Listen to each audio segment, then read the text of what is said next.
What Hamas is publicly what it's doing is genocide. What Israel's doing is not genocide. So there's multiple people who may disagree with Piers here, including over 880 legal scholars and experts in the field of study on things like genocide, who specifically said that what Israel is doing could demonstrate genocidal intent. And that's one of the reasons why they signed that collective letter, to bring awareness to this topic. Join me now is social commentator Owen Jones. You've been sitting there patiently. Your response to Mark Regev there? A grotesque inversion of reality. I mean, the thing about Israeli spokesperson like that is, if I was told the sky was blue, I'd go out the window and check just to be sure. What did he say that's wrong? For one thing, talking about the hospital being used as a terror base. Now, let's just bear in mind that Israel's spokespeople have a long track record of lying through the back teeth. When they shot in the head, for example, Shireen Abu Akleh, they said for months and months and months it was Palestinian gunmen. It wasn't. They shot her in the head. James Miller, a brilliant British documentary filmmaker, shot dead 2002 by the Israelis.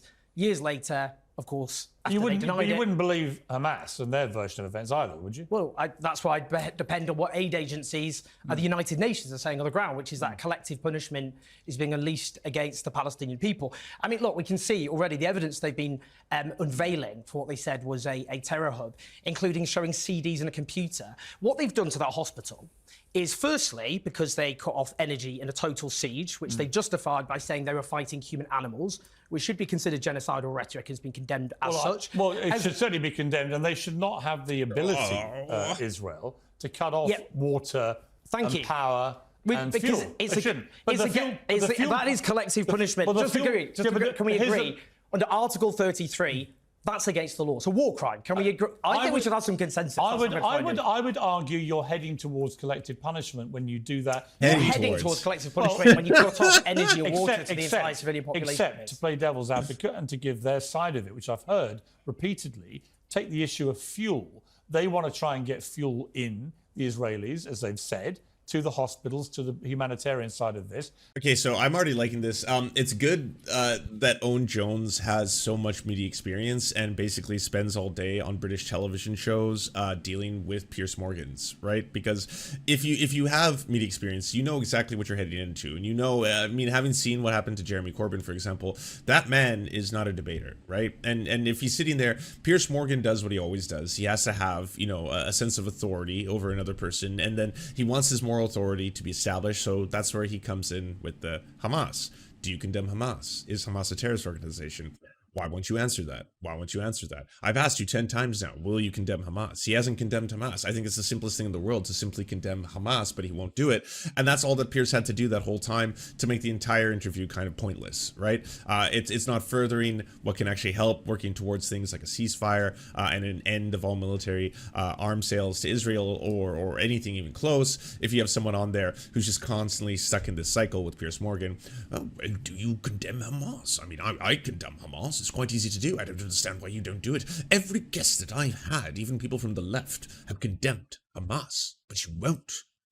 Why is that? You know, and again, it's pointless in terms of having any kind of utility or productivity in the conversation. So it's good that we got someone like, you know, Owen on the show to be able to immediately push back on some of these talking points. But they know that Hamas are taking that fuel and using it for their military. The hospital authorities, who we should listen to, have rebutted those accusations. Look, what's happened here is babies right now are gasping for breath and suffocating. We've had several nurses and patients shot dead. In fact, this whole hospital has been described by medical staff as a mortuary. But you don't know. Just quickly, when a hospital becomes a mass grave, when dozens of decomposing bodies have to be buried in a mass grave in a hospital, we're talking, what you said, can I just quote something you said about Putin? And I think this was very wise. You said, in March 2022, I'm seeing a genocidal monster killing women and babies in maternity hospitals as we sit back and let him do it. Why was it so disgraceful? But you were right. You were right to be emotional. Here's the difference. Why when you see this hospital, is there not the same fury? Let me explain. Because the two are, in my opinion, morally very different.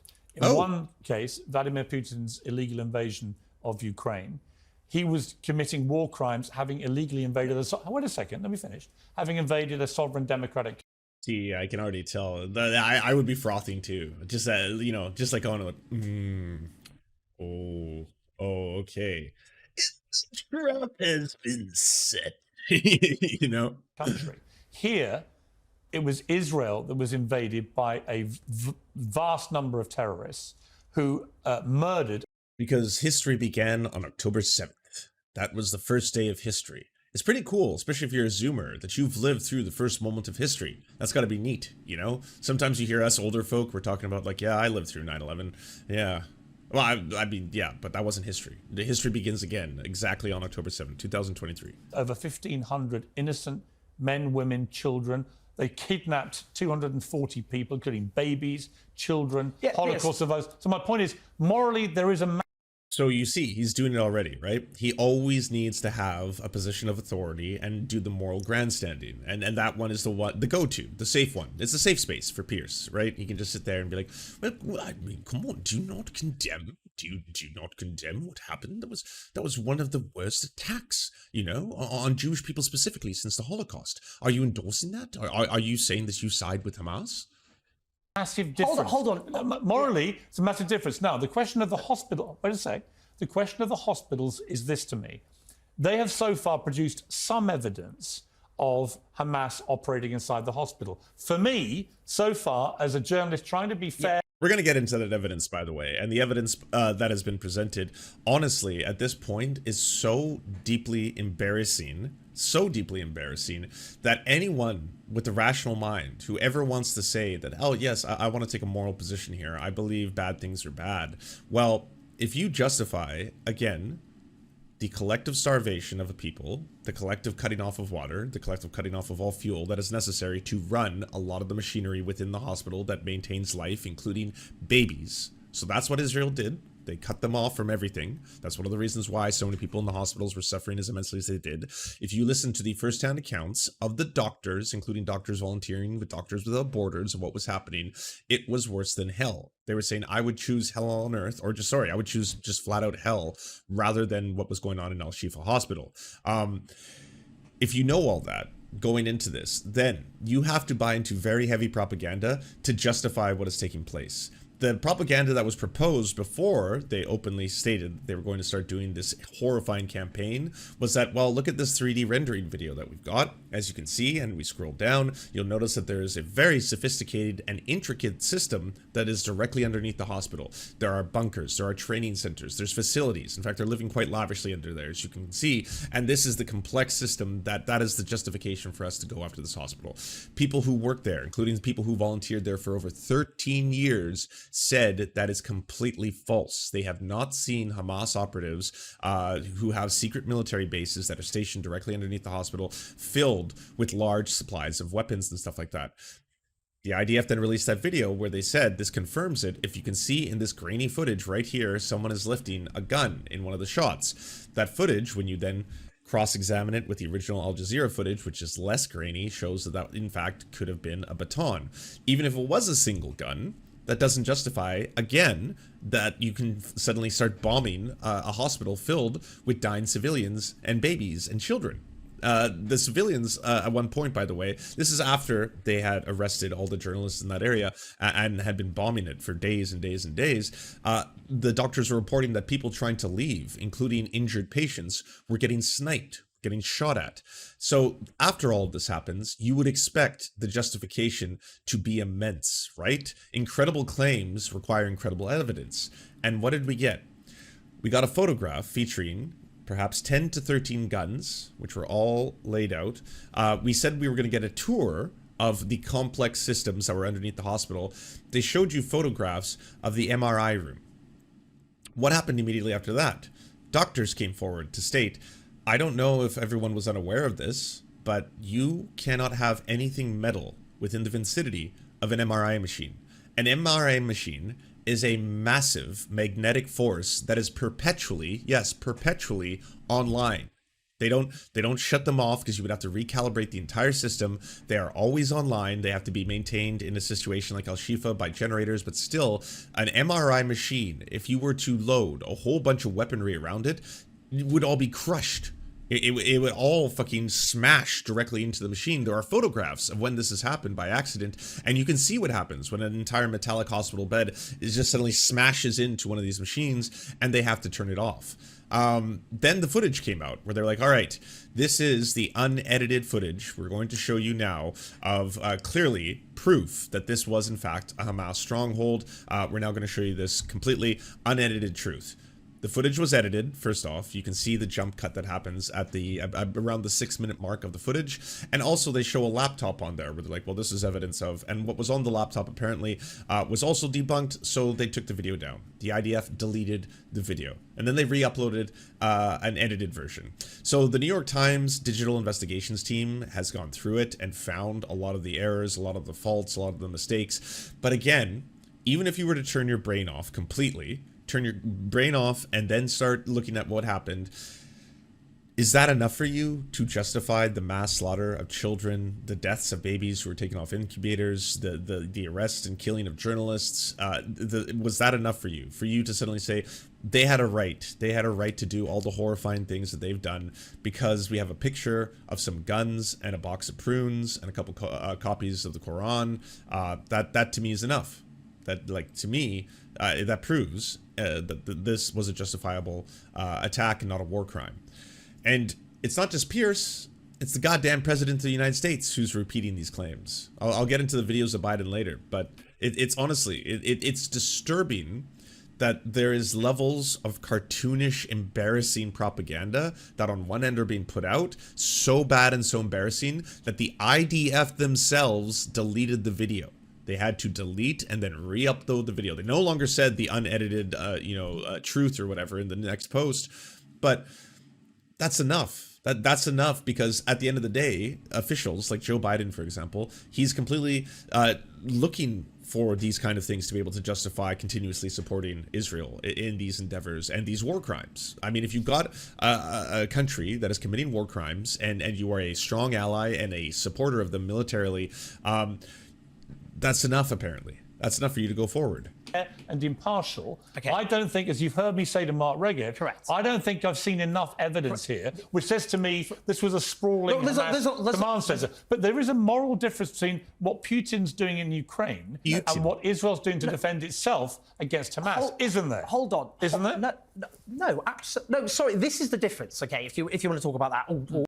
Yeah, and the thing is, where do you find the huge moral difference? Because, you know, I'm not levying the racism charge here on Piers, even though it's becoming clearer and clearer by day all the time, the striking differences between the way the world reacted to, say, the illegal invasion of Ukraine by Putin. Yes, I completely agree with you. The war crimes of Putin, as Putin bombed hospitals and stuff like that nature. That's why we got Hillary Clinton saying, you know, that there's absolutely no excuse for someone committing the war crimes of bombing a hospital and stuff like that. On one end, that is seen as horrifying and worth moral condemnation. But when it's done to Palestinian kids, when it's done to Palestinian children, suddenly it's complicated. Suddenly, well, you have to understand that there was, in fact, a military base that was operating under the hospital. We saw the video. Well, we did, and then it got deleted. But we see the second video that's come out, and we also see the picture of the guns. You've seen that there was guns there, so that clearly proves it. Like, you would think they would go far more extensively. You would think they would have spent a lot more time trying to craft a much more serious narrative. But what history is showing us is they don't have to, so they don't. Right? Because if the president of the United States is going to reiterate these points, he's going to go on at a press conference and say Hamas was holding a military base in the hospital, and so that's why it needed to be attacked. That's just the truth. Well, then that shows you what level they need to do. Or trying to separate them. For a Ukrainian ordinary civilian being killed, or for an ordinary Palestinian child being killed, both equally awful. None of them did anything wrong. No. We agree on that, don't yes, we? We do. We absolutely agree on that. Do. Now, when you repeatedly denounced Putin for his genocidal behaviour in Ukraine, do you stand by that? Do you think that's a genocide? Absolutely. Well, it doesn't matter what the basis for what the operation... Of course it does. No. It does. No, Piers, in terms of what actually is happening, we can talk. Are you just, like, saying random things, seeing what sticks? There is a guy called Jake who is not born American, and he is the first person not born in America to run for president. It's a year away. Thank you for the breaking news. What about the massacre the obscene massacre of 1,000 What Israelis. Israel's doing is not genocide. Piers. You can't keep saying no. Let's talk about Like, genocide. Let's talk about genocide. Yeah. Why is it? Let me tell you the difference between genocide. Let me put something to you, and you come back at me and tell me if I'm wrong. Hamas, from its charter onwards, and from the spokesman said last week, is dedicated to the eradication of Israel and killing. So Hamas updated its charter, by the way, and I'm not here to defend Hamas, so I better do the thing. Oh, hold on. I condemn Hamas. There, okay, so that's out of the way. I've done it. I've condemned Hamas, so I can say that first off. But I also want to be factually accurate, right? And if you want to tell the truth, you can say that Hamas did update its charter to specifically state that they are not at war with Jewish people, with the Jewish religion, and they do not want to eradicate all Jewish people. They are at a war with Zionism, and that is who their enemy is Zionists who want to do colonization of Palestine. That's in the newer charter. That's not me defending Hamas. That's simply stating factually what the updated charter has said. Now, that's not also, defending their attack on civilians. That's in no way endorsing it. That's not trying to justify it. But that's trying to say every single time you hear a right-wing talking point, like the original Hamas charter stated that they want to see the complete eradication of Jewish people. And it's like, well, we need to be factually accurate then and report on what is actually happening because this information is publicly available. As many Jews as it can possibly kill. That is the purest definition of genocide intent that you will ever see. And they executed it on October the 7th as best they could. Now, what Israel's doing in response, and they've been very firm about this, and the international courts will rule as they... These are very long questions. They're not. I'm answering a point, and I'm putting one to you, right?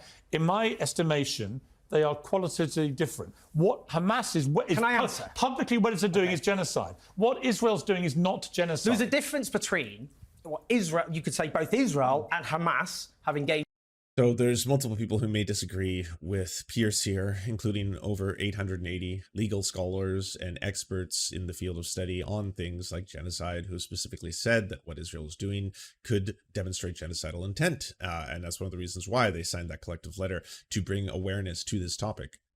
In genocidal and murderous rhetoric. No. And I'll give you an example. No, yes, they have. No, you can't. Benjamin Netanyahu. No, I can. Is it uncensored or not? Yes. Let me quote what the Israeli authorities have said. Benjamin Netanyahu. I like that. Is it uncensored or not?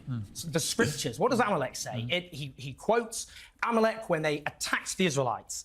And what God told the Israelites to do was to destroy kill every man, woman, child, and livestock. If I would put it to you, an Islamist leader was quoting a similarly genocidal passage from the Quran, you would not, I would say, Can I respond? Hesitate. Can I respond? We haven't. But you've had a lot. Respond to that I'm going point. to respond just quickly. Israeli officials said that Gaza will end up being a city of tents with no building standing. That they are attacking for damage, not for accuracy. The agricultural minister, Avi Dikti, he said we are rolling out a new Nakba. A Nakba is the mass expulsion, 700,000 Palestinians in 1948. This is why hundreds of genocide scholars, people who are actually, unlike you and I, experts in the field of genocide studies, fear that a genocide is taking place. So the difference between Israel and Hamas is Hamas does not have the capacity to wipe out Israel. Israel is wiping Gaza off the map. That's the point. No. You've actually exposed the weakness in your argument. Israel does have the ability to kill everyone in Gaza tomorrow, and they're not doing it. Oh. In fact, well, hang on.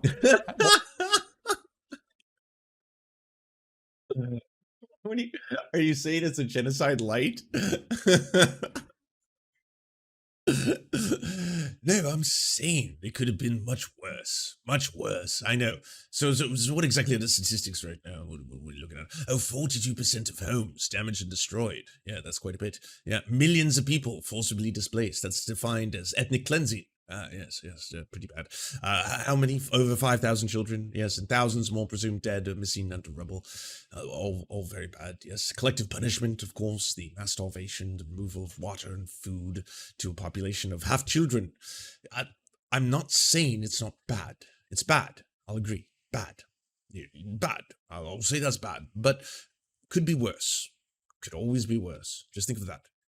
What they're doing, and it's indisputable, they are issuing a number of warnings repeatedly to people to go south, wait, and stay out of northern Gaza, right? And then they're pulverizing it with airstrikes, and now they've gone in on the ground, and they're waging battle with Hamas fighters, terrorists, right? No, hang on. So my point is this. Israel could, if they wanted to, kill everyone in Gaza. They decided not to do that. Is your definition to be genocide is where you want to kill everyone. Sorry. Your definition of genocide, because in Ukraine, Vladimir Putin hasn't killed every last Ukrainian. That's simply not happened. No, he hasn't. And nor has he stated his intention to do so, and nor as brutal and barbaric. Vladimir Putin, absolutely, by illegally invading a sovereign country and indiscriminately bombing anything in front of him. Gentleman Gearbox, thank you for the 200 biddies. Indiscriminately bombing. He's waging a form of genocide. Wow. Indiscriminate bombing. Gaza. More than 2 Hiroshima bombs worth have been dropped on East London in the space of 5 weeks. Okay, let me ask you two questions. No. I'm going to have to put this to you. Okay. 15,000 people have now been killed now by the Israelis, estimate, in Gaza. 1 in every 200 people in Gaza have now been killed. If you were to adjust for population in Ukraine, that would be 300,000 Ukrainian civilians. 300,000, there's been a terrible death toll. It's estimated by the UN 10,000 civilians have been killed since February last year. In the space of 5 weeks, a country with a much, much smaller population has had a much higher has had a death toll higher officially than that in Ukraine. So how can it be? I'm going to answer. How can it be that you call that genocide, but when you have nearly half the entire civilian death toll of the Bosnian War in a country which is twice the size in terms of population? Why isn't that genocide, Piers? Well, I've just answered your question by saying if Israel wanted to commit genocide, they would simply So would Russia. They would vaporize. So would Russia. They would nuke Ukraine. Russia wants to take over Ukraine. Yes, and they want to take over Gaza. And it will kill any number of Ukrainians, men, women, and children in that process. The death rate. That it's able to. Death rate in Gaza is much higher. The only reason it hasn't is that actually Ukraine has a large military supported by countries like the United States and is putting up one hell of a fight. So just to be clear, his defense here is that actually the death toll would be way higher. I know you're saying right now by ratio of the population that the equivalent of what Israel is doing to Gaza would be the equivalent of about 300,000 Ukrainians killed by Russian forces. So okay, I understand that. So I understand why that could be a little bit horrifying when you kind of put the reality of it into wide view like this. But I'm just saying that's what would have happened. That would have happened if it were not for, of course, the American, supplies. Which also, by the way, I would point out towards the fucking resolve and resilience of Ukrainian fighters who put up far better resistance to, Russian invasion than was originally calculated by Russia when they were planning this entire thing out. It was supposed to be a 2 or 3 week, military campaign, special operations that was going to be very, very rapid and stuff like that. Yes, obviously, having the full backing of the West and the incredible military industrial complex of America producing and distributing tons and tons of weaponry to you can help out as well. But you can't suddenly discount the fact that it is Ukrainians who are fighting and dying, and they're one of the reasons why there has been such a strong resistance that's been put up in that country. Russia has nuclear weapons. Okay. And by the way, Ukraine gave theirs up. Russia has an armed force. Let me ask you. What? No, you've got to accept this. Hang on. No. A far lower death rate in Ukraine. I've explained why. I've explained why. You haven't explained why. Yes, I have. Well, let me explain Israel again. have made it clear. You didn't hear me. Israel have made it clear that they intend to occupy Gaza permanently. Yeah, which they should not be allowed to do. And what did we can agree on that. What did the Israeli ministry leaked intelligence? What did the intelligence ministry? It's my interview of you. I know, but not your interview. This happens every time Piers Morgan is getting spanked. Every single time. At a certain point, he's just going to sit there and be like, wait, no. I'm supposed to be the one asking you the questions. I'm sorry. So is this a debate, or is this uncensored? Or did you just want to sit here and have me condemn Hamas for 2 hours?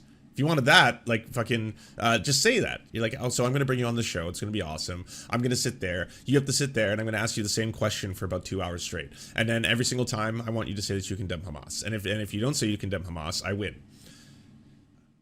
So when can I book you? When are you looking for it? You of me. Well, I think you need to be held to account. Let me answer you. Well, let me ask you 2 questions, which I asked Jeremy Corbyn. Sure. Let's get these off the table. Do you believe Hamas...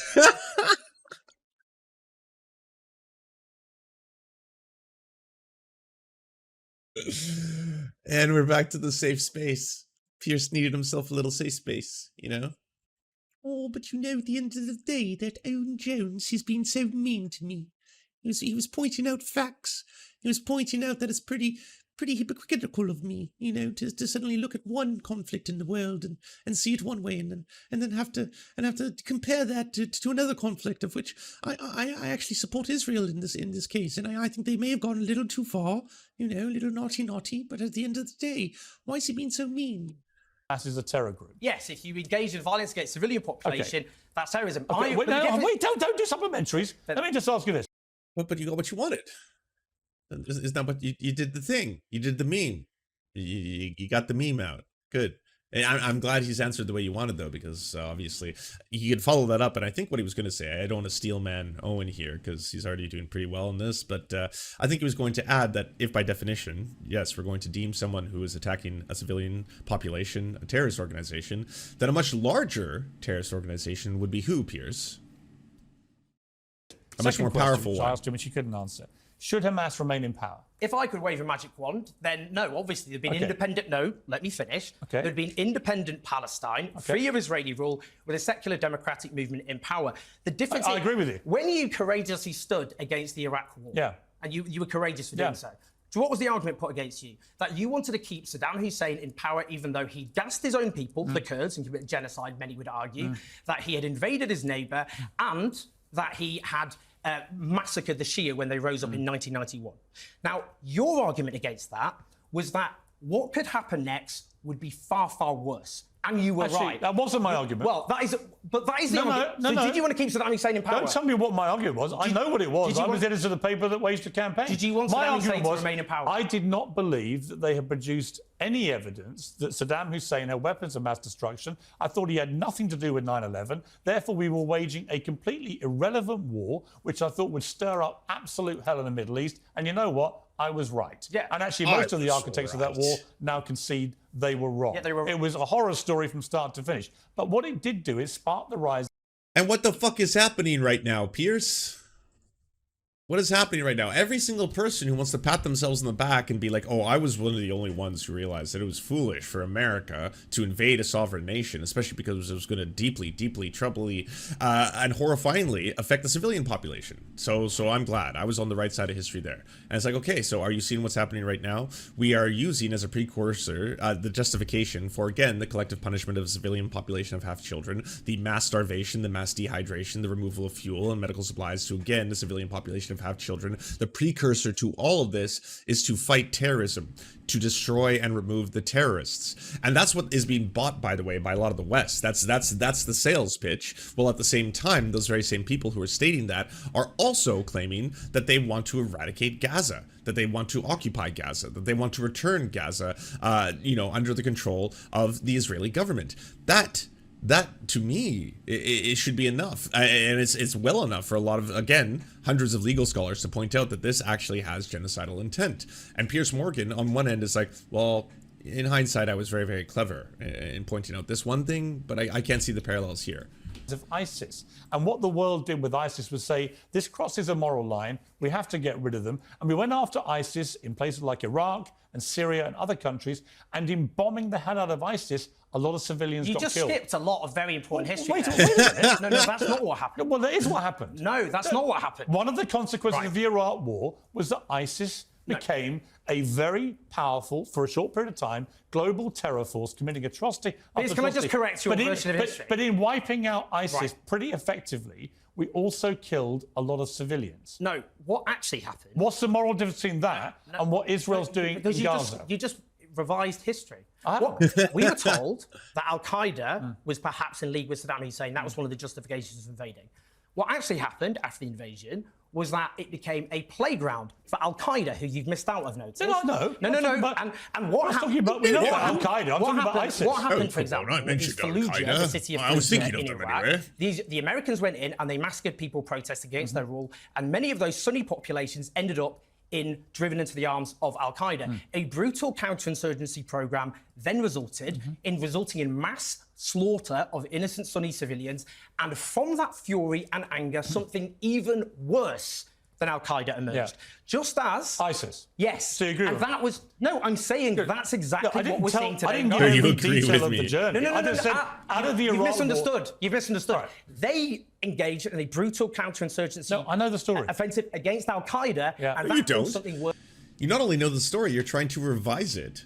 You're trying to do this whole justification, this post hoc rationalization, where all of a sudden you're like, well, yeah, I mean, sure, there was a heavy toll, and in that heavy toll, we were obviously going after a very powerful terrorist force, but, you know, we do have to admit that at the end of the day, we did successfully, you know, destroy one of the most powerful terror networks as a result of this, and, yeah, I was against what I consider now to be, you know, the justification for the invasion, but in terms of the invasion itself, it did produce some good results. And it's like, it switched from an invasion to an occupation. I don't know if you remember that. We got the mission accomplished, we got the whole George Bush, the sign on the boat and all that kind of stuff, and then all of a sudden it was an occupation, which is incredibly expensive, very, very dangerous, and it took a lot of American lives before a lot of people came to terms with the fact that this is just a disaster. An absolute disaster. There was, you know, military official after military official after military official trying to explain that this is not tenable. That we on the ground are not able to maintain a safe environment, both for our own, you know, soldiers, staff, but also for people that we're trying to train in order to take over afterwards for us. And what we are doing is we're creating terrorism. For every terrorist that we're killing, we're creating 2 more. There are now multiple terrorist organizations that didn't exist before, variants, if you will. There's now ISIS, ISIL-K, ISIL-K plus, and all the other ones. This is completely against the aims if we want to try and stop terrorism. Right? If we want to try and quell or crush or lower the amount of terroristic recruit, we're having the opposite effect. To emerge, just as in Afghanistan. I know. Just as Afghanistan, we had 2 decades of occupation. Let me listen. We're running out of 2 time. decades of occupation, and the Taliban emerged stronger than ever. The same applies to both what happened in Iraq and Afghanistan. It seems to me. Because if you brutalise All right, a stop population, talking, Owen. you will turn them into terrorists. Stop talking, Owen! Owen! Too much information! Or extremists, drive them to their arms. You make a lot of good points. I agree with a lot of things you say, right? Always have done, actually. I find the way you say them, as you do with me, quite annoying. But that's fine. You're allowed to, and we're uncensored. Come back. I want to win. That's the other thing. I find that every single time Piers Morgan gets served on one of these things, he kind of reverts to like, no, I agree. I agree with a lot of what you're saying. No, we're on the same page. I agree, yes. But I simply put, Hamas is bad. And if I can, with some kind of, look, we've agreed Hamas is a terror group. We've agreed they have to go. How do we actually get peace here? Well, firstly, we have to deal with the underlying causes of what's driven the Palestinian people in the case of Gaza into the hands of Hamas, which is, starting in 1948, the ethnic cleansing of the Palestinian population in the Nakba, with 700,000 driven from their homes, murderously, I might add. Then, and hundreds of thousands of Jews were driven from their homes before not that. in Palestine. Well, they were driven away from Arab countries. Hold on. They were driven away from Arab countries. Yeah, from Palestine. Jonathan Friedland wrote a very good piece about this, saying, you know what, if you go into history, there's just cause. What an absolutely wild thing to say. Like, what a completely wild thing to say.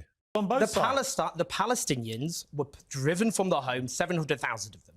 And then we had the illegal settlements and colonization, including in the West Bank, were completely unremarked upon. And I've already condemned there was the mass terror, illegal settlements, and as well as Amnesty International, as Human Rights Watch and B'Tselem describe it, the Israeli Human Rights Organization, a system of apartheid. But if you keep brutalizing the Palestinian people, ridding them of their freedom, and you end up now in Gaza with parents picking up the burned, dismembered remnants of their children, Owen, there will never be peace. I agree. What I would say to that is that on the Arab side, they have had multiple opportunities to do a peace deal, not least in 2000 with Arafat, and he walked away. No, what happened there? Go on. What were the concessions? Well, because no, the truth is Bill Clinton, who helped who helped forge peace in Northern Ireland brilliantly with Tony Blair and with the others involved there, that actually Arafat, they had peace in their grasp, and as Bill Clinton said to him, I'm going to end up being a failure because of you and looking away.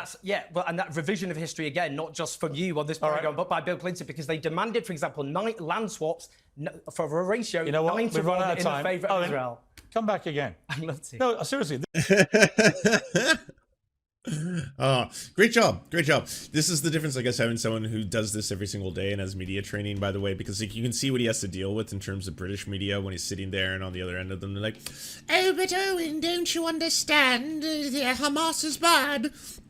Yes, I'm trying to give you a little bit more context, trying to explain to you that there's more to a simple narrative that you've been force-fed through, again, a lot of mainstream media. This is one of the reasons why someone like Hassan will call Piers Morgan a propagandist, by the way, even though to be a propagandist, you do not have to be taking orders from some kind of cabinet or, you know, shadowy team of people behind the smoky mirror or anything like that to be able to regurgitate a lot of the same talking points that directly benefit people who are in positions of power and are trying to, obviously, push this kind of information on the general public. This conflict's not going away. No, it's going to continue raging the war. I think you're an important voice in this. We should keep talking about it. Okay, we'll chat. Good to see you. I agree. I hope he comes back on. That was great. Great job, Owen. Good job pushing back against all these mainstream media narratives. Do you enjoy the Serfs but prefer not to have to use your eyeballs? Many are saying this. Well, we've got the solution for you. It's the Serf Times in podcast form, available on most major podcasting networks now. If you enjoy it, please consider leaving a good review and feedback because it really helps the show out, apparently, and it's free, just like the podcast. Thank you so much for watching, everybody. This show is produced by amazing people like you, and if you want to help us out, please consider donating over at patreon.com/theserfs.